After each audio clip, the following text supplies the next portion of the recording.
Soone namoota to'ataman keessa 10 irra murtiin cimaan dabruun dhaga'ame. Mahammad Fantaallee Arsilixaa bilbila jira. Itti deebiin filannoo mammarii bakka bu'oota uummata miseensa paarlamaa 120 qabdii jedhaniin harka caalmaa uummata irra argannaan dheedu West Bank labseer qabeessa tolchuuf qophii ta'uu muummeen ministeera Israa'el Benjaamin Netanyaahuu Yerusaalem Poostitti gaame biraatii waraan lagu gaazaa irra waggoota baay'eef lubbulmaan nama qoraanii bobeeffateen yaamichi qorannoo murtii akka idil addunyaa yookaan International Criminal Court godhamee hiiin dallanuu dubbatama. Maddeen ala keessaa dhaabbilanne jira. Shama kam sudah watota Oromiyaa Miidiyaa Neetwork duwan sa'aatii kana qabannee dhiyaannee jirra. Duwan sa'aatii kanaan Abrahaam Biruutu isinitti hima. Biyyoota 10 bara 2021 kuramni keessatti hirmaachaa jiru keessaa Itoophiyaan takka jedha gamtaan mootummoota. Haaluma kanaan Itoophiyaan tarree biyyoota akka Siiriyaa, Yemen, Afgaanistaan, Riippaabilikii Dimokiraatawaa Koongoo fa'i keessatti lakkaa'amuu isheeti dabalata qabna. Waraanaa fi beelaan waxalamaa jirti. Biyyi tun gaaga'ama namoomaa isaa hammaataa keessa jirti jedha UN. Lola waggootaaf ta'e daddaaqama diinagdee fi diigamuu dhaabbileetu biyya sana akkana godhee jedha. Ragaaleen akka mul'isanitti namoota miliyoona 16 Yemen keessatti beelatti deemaa jira. Bara faranjii kana keessa namoonni 50,000 ga'an ammumaa xanneef saaxilamoodha jedha. Weerarri dhibee koleeraa COVID-19 buqqaatiin yaaddoon nagaa fi qormaata jajjabduu Yemen keessaayi. Ejensiiwwan deeggarsa namoomaa ji'atti nama miliyoona 10 lubbuu baraaruuf carraaqu biyya Yemen keessatti. Biyyi sadeessoo unkurama guddaa bara 2021 jedhe Riippaabilika Dimokiraatawaa Koongooti. Lolli biyya tanaa kan waggoota turedha. Biyyi tun biyyoota rakkoo midhaan nyaataa hamaa keessa jiran keessaa kan lammaffaati. Namni miliyoona 20tti siqutu midhaan nyaataaf rakkata. Namni miliyoona 5 fi 200,000 ta'u qe'eerraa buqqa'ee jira. Dimokiraatik Riippaabilik Koongoon beelaa fi weerarri dhibee akkanumallee dhiibbaan saalaa biyyoota itti hammaatu keessaayi. Bara kana qofa keessa biyya Dimokiraatik Riippaabilik Koongoo keessa namoota miliyoona 19 fi 600,000tu deeggarsa namoomaa barbaada. Dhaabbanni mootummoota gamtoomanii biyya Riippaabilika Afrikaa Giddugaleessaa jedhamtu immoo afuraffaarra kaa'ee jira. Biyya tana kan akkas gaaga'e immoo filannoo mudda darbe filatametti aanee walitti bu'iinsi ture. Namoota biyya keessatti buqqa'anii fi biyyoota ollaatti baqatan hedduu rakkoo nagaa jiruun oomishni alaa galu ni dhaabbate. Gatiin meeshaalee nyaataa dabalee jira. Gabaawwan baay'een cufaman. Walumatti namni miliyoona 2,300 hanqina nyaataaf saaxilamee jira. Riippaabilikii Dimokiraatawaa Afrikaa Giddugaleessaa tun biyyoota gargaarsa namoomaaf illee balaafamaa taate keessaa. Yuunochaan bakki unkurama guddaa kan biroo Sahel Region keessa jedha. Naannoon kun bakka rakkoon nageenyaa fi namoomaa arma durallee mul'atee hin beekne keessatti mul'achaa jirudha. Sahel lafti rakkoo kun Burkina Faso, Kaameruun, Chaad, Maalii, Nijeerii fi kaabaa Naayijeeriyaa fa'i dhuunfata. Unkuramni naannoo kanaa beela buqqaatii fi weeraraan calaqqisaa jedha jaarmiyaan namoomaa UN Yuunochaan. Bara faranjii keessa jiru kanatti biyyoota unkuramni yaaddoo keessatti ta'e keessaa kan biroo Maayinaamarii fi Baangilaadeshi. Maayinaamar rakkinaan ija addunyaa kan seentee gaafa musliimonni Rohinjaa 800 bulchiinsa Rakaayin keessaa waggoota sadii dura buqqa'ani. Musliimonni Rohinjaa buqqa'an Baangilaadesh bakka Cox Bazar jedhamu qubatan. Mooraa baqattootaa nama baay'ee kan jalqabaa ta'ee jettiin addunyaan bakka kanaan. Haalli musliimonni Rohinjaa keessa jiran wal'aansa fayyaaf barnootaaf rakkisaadha. Weerarri dhibee koronaa vaayirasii waan hundaa hammeessee jira lafa kanatti. Afgaanistaan bira geenyee jirra. Lolli walirraa hin cinne kan Afgaanistaan keessaa waggoota 40 cufee jira. Afgaanistaan balaawwan uumamaa deegaa fi weerara dhibee yeroo garaagaraatti ka'uun miidhamaas geesse. Lammiileen nagaa aarsaa ta'aa daa'immanii fi haawwan barootaaf dhumaa barri deemee as ga'e. Jijjiirama qilleensaa hordofee kan dhufu hongeen qormaata biraa biyya kanaati. Namni buqqa'u waggaa waggaatti hamman qabu. Bara kana qofa lammiileen Afgaanistaan miliyoona 18,400 jechuunis uummata biyya sanaa keessaa walakkaan deeggarsa warra eeggatu. Gabaasa UN kana keessa biyyi yaaddoon keessa jiru kan biraa Itoophiyaadha. Rakkoon Itoophiyaa keessaa walitti bu'iinsaa fi jijjiirama qilleensaa hordofee kan dhufe. Rakkinni siyaasaa ce'umsa siyaasaan wal qabatu, hongee fi balaa lolaa, weerarri awwaanisa gammoojjii fi dhiibbaan COVID-19 fide ijoowwanii jedha UN Ochaan. Walakkeessa bara darbee kaasee nam deeggarsa namoomaa barbaadu Itoophiyaatti miliyoona 7 irraa dachaan dabalee miliyoona 15 gahee jira jedha jaarmiyaan kun. Dhaabbileen gargaarsa namoomaa lammiilee deeggarsa barbaadan kan Tigraay, Beenishaangul Gumuz, Oromiyaa akkanumas Affaar bira ga'uuf qoramaa akka jiran eera gabaasni kun. Itoophiyaan kan hunda baattee filannootti deemaa jiraachuu kan himu gabaasi kunis yaaddoo kabiraa boriitii jedha. Rakkina Moozaambiikii fi badii weerarri hawwaannisaa baha Afrikaatti fideen gabaasa isaa xumura Yunoochaan. Miidiyaalee birmadummaa fi tokkummaa biyyaaf yaaddoo ta'an irratti tarkaanfii sirreeffamaa ni fudhannaa jedha abbaan taayitaa Broodkaastii Itoophiyaa. Bu'aalee monitoringii yookiin hordoffii miidiyaa bu'uura tolfachuun birmadummaa biyyattii tokkummaa uummatootaa fi nagaa biyyaa irratti miidiyaalee yaaddoo ta'an irratti tarkaanfii sirreeffamaa akka fudhatan kan himan Daayireektara ittaanaa abbaa taayitaa Broodkaastii Itoophiyaa Obbo Andu'aalem. Obbo Andu'aalem sochii seera kabachiisuu Tigraay keessatti gabaasni miidiyaalee addunyaa garaagaraa tamsaasanii fi dookumantariiwwan hojjetaman madaala kan eegne dogoggora dantaa garaagaraa giddugaleessa kan godhatan jechuun qeeqan.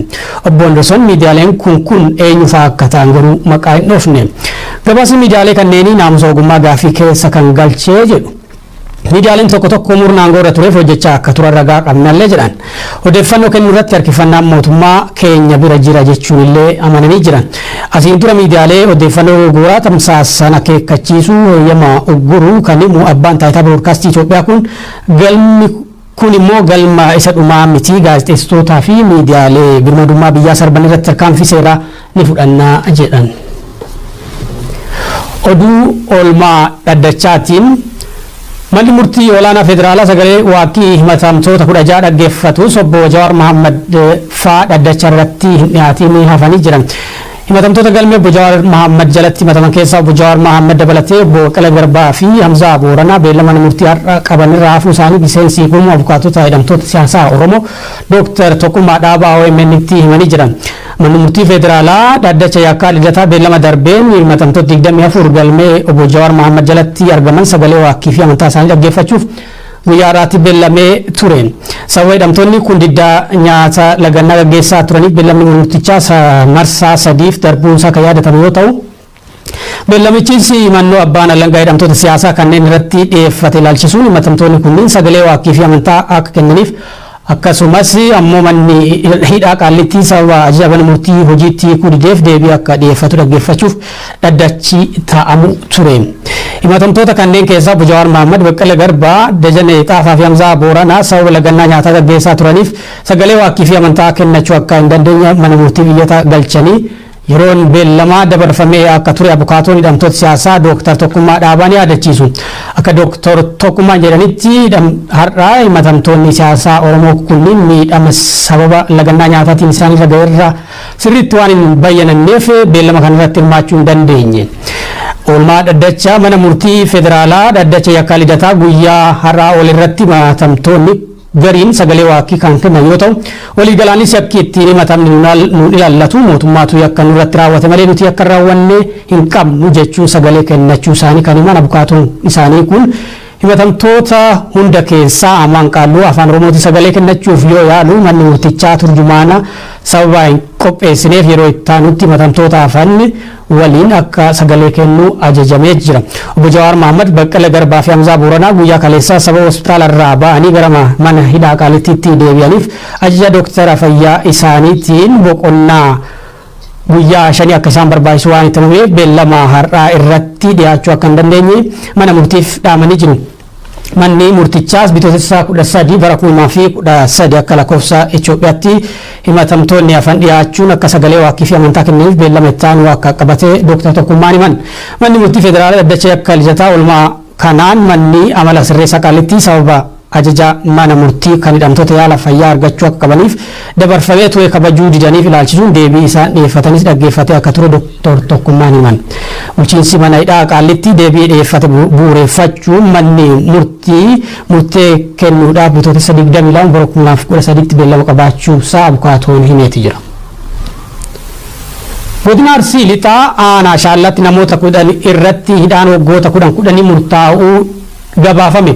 Namoonni murteen kun irratti darbe kanneen ajjecha artiist Haacaaluu Hundeessaa booda hidhaman akka ta'an himamee jira. Muhammad Morkamaa gabaasa dabataa qopheessee jira.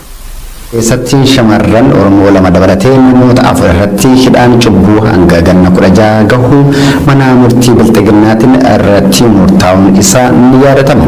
Arsii lixaa aanaa Shaallaatti namoota erga artiist Haacaaluu Hundeessaa ajjeefameen booda aanichatti humnoota sirnichaatiin hidhamanii turan hedduu irratti tibbana hidhaa waggoota dheeraa itti murtaa'ee jiraachuun maatiin hidhamtootaa bilbilaan Oromiyaa Miidiyaa Neetwoorkiitti himanii jiru. Akka maatiin hidhamtootaa jiranitti jiraattota aanaa Shaallaa magaalaa Ajjee kanneen ta'an namoota 10 irratti manni murtii godina Arsii lixaa tokko isaanii irratti hidhaa waggaa 10 murteessee jira jedhame.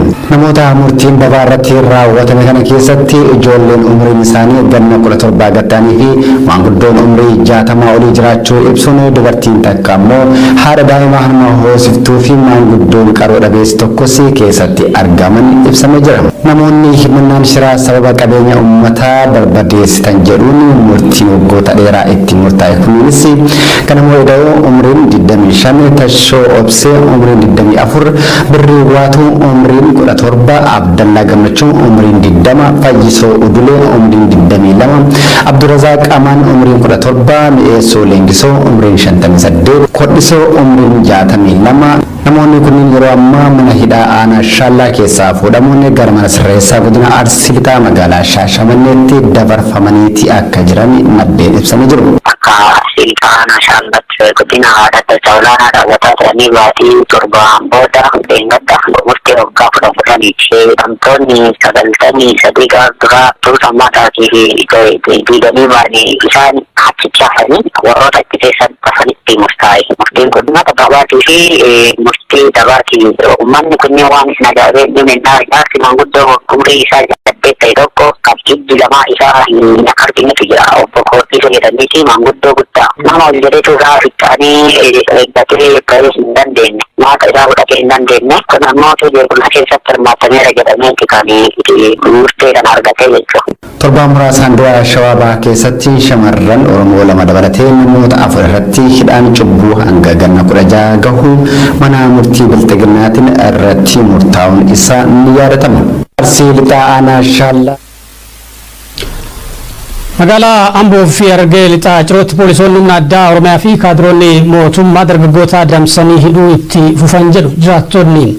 Naa'imaa Umar gabaasa dabalataa qopheessee jira. Godina Shawaa lixaa magaalaa Amboo fi naannoo sanitti poolisoonni humna addaa Oromiyaa kaadiree bilxiginnaa wajjin ta'uudhaan dargaggoota adamsaa jiran jechuun jiraataan magaalaa Amboo tokko bilbilaan OMN himee jira. Akka maddi keenya kun jedhutti sababa isin deeggartoota baa'oo shaneetti uummanni akka mootummaa kana jibbee paartii bilxiginnaa hin deeggarreef hawaasa kakaasaa jirtu jechuun dargaggoonni baay'een reebamuun hidhamaa jiran jedhee jira. Paartiin deeggaramuu fi jaalatamuu qabu kan biyyaaf ta'u paartii bilxiginnaa malee kan biroo hin jiru. Ergama paartichaa dirqamaan fudhachuu qabdu sababa jedhuun dargaggoota magaalattii doorsisaa irraan gahaa jiran kan jedhu jiraataan magaalaa Amboo kun haalli nageenyaa Amboo fi naannawaa ishee jiru yaaddessaa ta'uu himee jira. Dargaggoota baay'ee biroosifamaa jiru warri hidhamaa jiran illee jiru. Uummanni ta'uufii gaafa jedhu xiyyeeffannoon isaanii immoo irra caala gara dargaggoota irratti ta'ameetii jira. Doofisuu qofallee miti bakka baay'ee basaasota faana deemanii iddoo tokkotti bakkee reebanii jira. Iddoon itti immoo qabanii hidhanis jira. Doofisuutti immoo doofisaan qabannetu jira. Maddi waan kana kaabinootuma warra sirna kana ofitti fudhatanii uummanni dirqamaan akka fudhatuu fi dirqamsiisan irraa ergamni isaa maddan. Tarkaanfii jajjabaa suukanneessaa akka nama ija namarraa hin qabneetti tarkaanfii namarratti fudhatan warra humna adda. Maaf paartii keessa paartii badhaadhinaa maaf hin deeggartan nurratti maaliif uummata kakaastu maaf uummata akka inni nun deeggarree uummatatti kakaastu fi ofii keessanis maaliif nun deeggarree. Oduma wal fakkaatuun Harargee lixaa magaalaa Ciroottis poolisoonni humna addaa Oromiyaa galgala sa'aatii 2 booda hawaasa irratti saamichaa fi reebicha gaggeessaa jiran jechuun jiraattonni OMN himani. Namoota naannoo Oromiyaa biroo irraa sababa dalagaatiin yookiin fira ofii ilaaluuf gara magaalattii dhufan kan magaalaa keessatti argan hunda ergama biraa qabattee dhufte jedhanii gaaffii tokko malee qabanii hidhaa jiran jechuun maddi keenya ibsanii jiru. Afaan ammaatti magaalaa Ciroo keessa saala xaalatti argamna.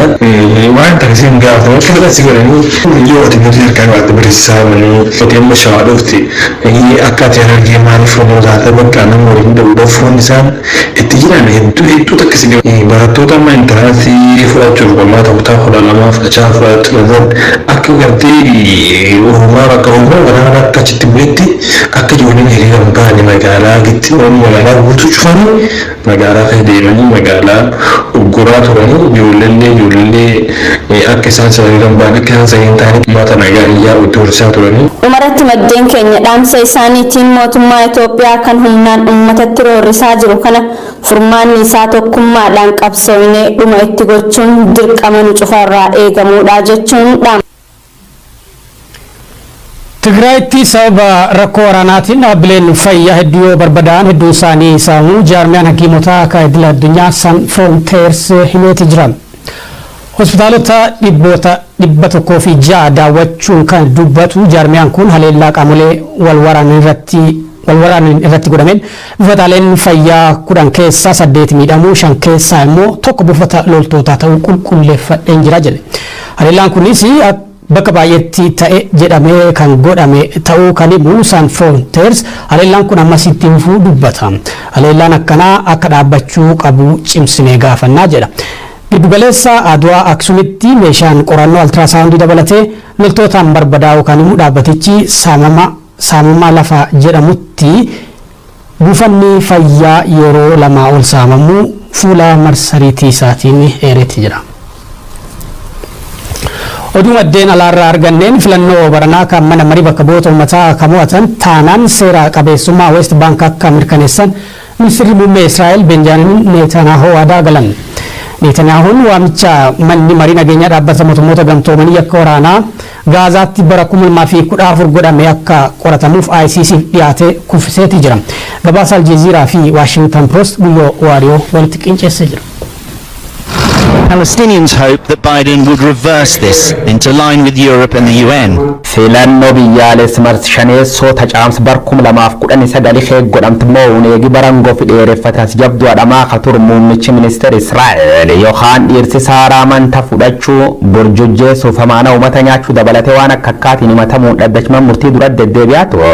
Haadha warri isa Saaraa waliin ta'uun ribeesse biyyattii sheekilsi 100,000 jechuun $200,000 ol qopheessa fiilmi Hollywood Arnold Mikaalirra fudhate jechuun boddeessa turan. Inni garuu hundabaaf cubbuu siyaasaa hamidiyaaf paartiin mormattoota hangonarra fudhachuuf godhuu jiran malee annam qulqullichaa jedhe. Iddii dhaloota isa warfii waraana Adolf Hitler jawshirra godka Holocaust jedhamuun beekamirra biqilcha jedhamu morkataan isa biini gaante. Muummichi ministeera Netanyahuun jechuun nan fedhi biyyattii moggaan lakkisuun moonaaf hiisisa guutachuu jaalate jechuun kanaaf akka fakkeenyaatti horii haazina mootummaa keessa ba'uun jaartiin isa Saaraa warqeef shittoo gurguddoo fattiin bitat haas uummata bobboros. Innillee